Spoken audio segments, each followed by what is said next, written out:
Hello, Hofstra fans, and welcome to the WB Mason Coaches Report with Hofstra's head men's wrestling coach, Dennis Papadatos. Dennis, how are you doing today? Doing good. Yeah, it's good to hear. I'm sure you're in a very good mood today. Your team finished fourth at the EIWA Championships this Friday. 7 qualifiers for the NCAA tournament. Dennis, how are you feeling after the terrific Friday? Um, Obviously, we're super happy with the seven. The coach in me is, we thought it was realistic to get 10, and we thought we were going to get 8 and 9, and those guys were nationally ranked and they were expected to be there. So, we're still hopeful and praying that Dylan Ryder can get an at-large bid at 125. We think he has a realistic case. We won't know until the Big Ten and the Big 12 are done next week, and then at-large bids come out and seeds.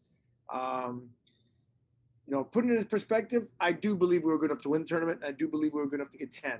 But it is so hard to make monumental jumps like that. And the jump that we took from 2 years ago, last year to this year, they're tremendous. So we were in the mix, you know what I mean? And we got 7 guys through and 7 deserving guys through. So it's huge progress.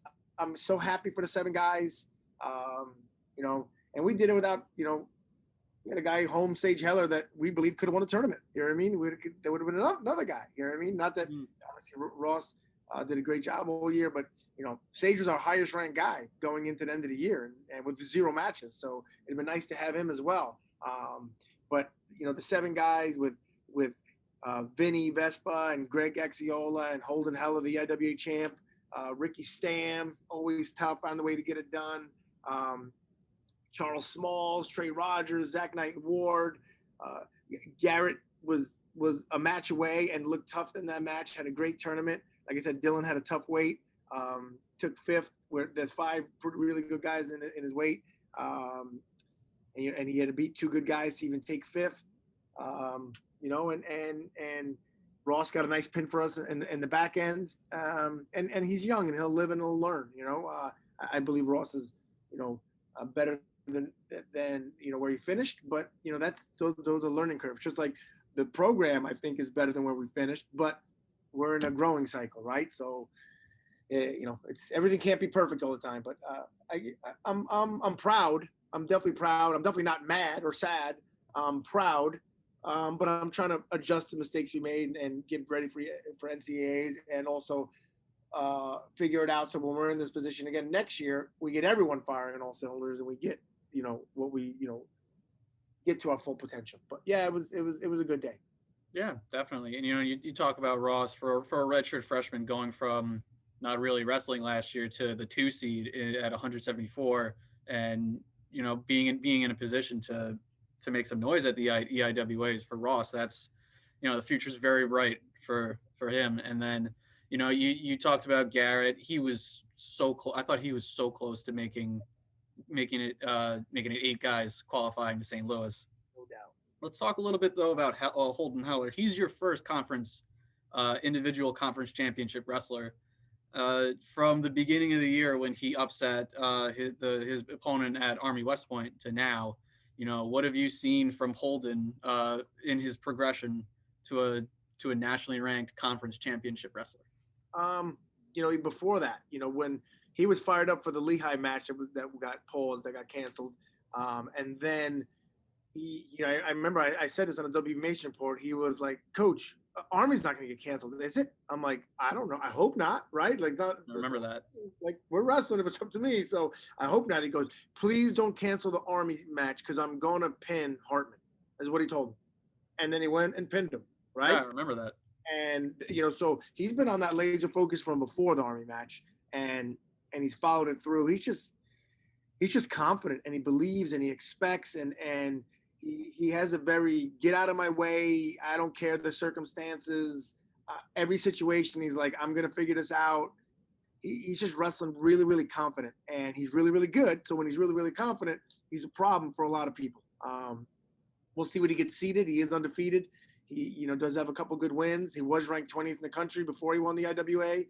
My guess is he will be in the top 16. I really think he'd probably end up in the top 12 seed, but we'll see. Yeah, I'm I'm very happy with his maturity. That's the biggest difference with Holden. He's not that much better than last year. He was this good last year, or close to this good as last year. His maturity has jumped leaps and bounds, and because of that, his talent is shining through. So and he's got a lot of it. So I'm happy for him. He's my first EIWA champ. He's the second in Hofstra's history. Um, and he made it look easy. In fact, I wasn't even excited when he won because like going into the tournament, I'm like, he's gonna win. Like, you know what I mean? He's gonna win. Like, honestly, like I remember thinking 10 minutes after he won, I was like, we didn't even really celebrate because it was so matter of a fact. We were expecting him to win. Honestly, like it didn't matter who he had in the finals. The way the tournament played out, we were like, oh, Holden won this tournament. You know what I mean? So, and that's a testament to how confident and how much belief we have in each other and the singlet and the program and himself. So it was a good day for him and a good day for the program, no doubt. Yeah, absolutely. Like you said, confidence can, on both ends of that spectrum, it can either elevate or whatever the opposite of elevate is. It can lower, how someone performs. And for Holden, seeing him wrestle throughout the year, and looking back at last year, that, like you said, that maturity, that confidence, it just oozes that, and it shows out on the mat when he's wrestling. Like I remember against Hartman, him just looking over to you guys, making that stare, like after he pinned his kid, and just I told you. That's what he was like. I told you. You know what I mean? Credit. Yeah, it was just happy for you, happy for the program, happy for Holden. First EIWA champion for Hofstra since Joe Booth in 2014. That's it's pretty good company to be a part of. Yeah, yeah. The event was held at Spooky Nook in Pennsylvania. Just looking at the Flow Sports stream, looking at the photos from the event, that is a massive complex. That place is unbelievable.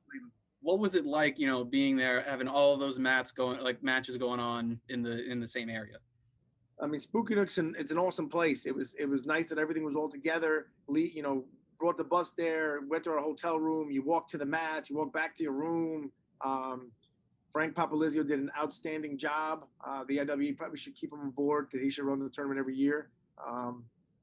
It was an awesome place. That place is a coach's athlete's dream. That place, honestly, I can't believe that place exists. That is like that. I like it better than Disneyland. That's how much that place I like it there. You know what I mean? That's awesome. And it was cool. It was cool to be there and that event going on, and the guys handled the pressure really well. They handled the pressure of, all the pauses we had. More than half our training days were taken away from pauses, and they went out there and they performed. They didn't use it as an excuse. They went out there and said, yeah, we just got off another 10-day pause, but you're going to get us here and we're ready to go and watch out. And I was so proud of the guys, of the way they handled adversity, and no one complained about it once. They just went in and said, all right, who do I got first round? Okay, who do I got next? Let's go. Coach, am I ready to go? Yeah, you're ready to go. Okay, let's go. So I'm so proud of the guys of how they handled, the adversity and everything else. But Spooky Nook's a pretty cool place. Yeah. Just looking on the Flow Sports stream, that place, it just looked so well run. All the mats were together. They was well run. The stream itself, it was just so clear. There was everything about Spooky Nook just looked, like you said, it was an athlete's and a coach's dream. And talking about that mindset of your wrestlers, you've had the most pauses of any program, and you hadn't competed since February 9th, and then you go out and you place fourth. Like, that is just a tremendous attitude and mentality just coming from your team. And I want to point out, Ricky Stam and Zachary Knight and Ward, last year's NCAA qualifiers, what happened, the 2020 championships unfortunately being canceled, to see them qualify again for 2021. That had to have been just so relieving, so great for you and the program as well. Greg Gaxiola too, even though he qualified for Fresno State last year, he qualified, and that was the first time he ever qualified. He wasn't allowed to wrestle, and then he graduated, transferred here for grad school, and now he qualified again. So yeah, he's excited. They're all excited that they get a chance to go compete, and they're all back next. They're all coming back next year. Zach's got 2 more years. You know what I mean? So looking forward to that. I know. That's pretty crazy. He could end up being a 4-time qualifier. Which we have plenty of them in our history, but it'd be nice. So yeah, I'm excited that they get their opportunity. And Ricky Stam, like you said, he had the exclamation point win for 5th place. As I put on my social media account, Ricky was good enough to win the tournament. I still believe we wrestled that tournament. Ricky can win that tournament. He took fifth.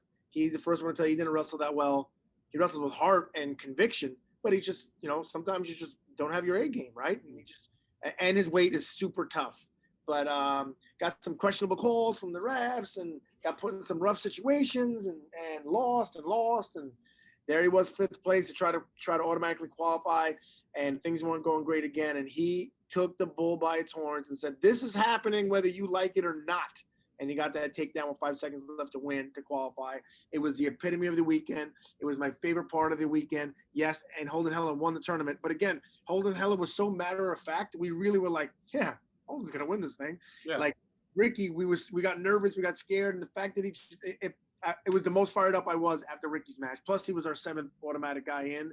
So, it just felt, like the job was done. But I was so happy for him, and I was so happy the way he did it, and I was so happy that it represents the way he did it and how that last minute of that last match for 5th place against the Army kid to qualify for national went is exactly what I want Hofstra Wrestling to be known for. And so it was our little postcard, and I'm so happy for him and then for us. Yeah, I could tell you and the coaching staff are happy, because right when he got that takedown, right on the edge of inbounds, I saw, you, Coach Franco, Coach Patrovich, you guys are just, shouting, your arms were raised in the air.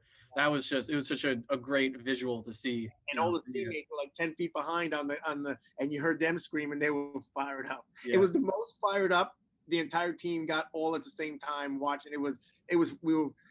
We felt like we went past being a team to we're finally a program. You know what I mean? That's awesome. And that's what it felt like. So I was happy for it. Yeah, that's great to hear. Just everyone rallying around Ricky. And Ricky's a great kid. He's great to talk to. He's great to watch in practice, and to see him automatically qualify again is just outstanding for him. Yeah. So now you, aside from waiting for Dylan to whether he gets at-large qualification or not, what's next for the program? Like, how do you guys approach training going into the NCAAs? We're potting again, small groups. Those guys have you really only got one other workout partner, and we're separating them 4 practices a day still. Thank God we got enough guys. We have to do 4 practices a day, so that's fun. And we're a lot of it individual attention, what every guy needs. Since we're going to separate 4 practices, every guy's going to get what they need, and that's how we're going to approach it. We're going to keep everyone potted just in case, and really focus on what everyone needs. We haven't done anything. Saturday was off. Sunday was on your own, get a sweat in. Today's the first day we're back on the mat. So, we'll probably go a little hard. I think the plan is to go hard 3 days, really light 1 day. Replicate the national tournament a few times before we go. 3 hard days, rest. 3 hard days, rest. I think that's the route we're going to go. Sounds like a good plan. All right. So once again, congratulations, Coach Papadatos, on finishing 4th at the EIWA Championships. 7 automatic qualifiers. Holden Heller, the 157-pound champion. Follow all of Hofstra Wrestling on GoHofstra.com. And for Coach Papadatos, I am Nick Capitos, and thank you for watching this week's WB Mason Coaches Report.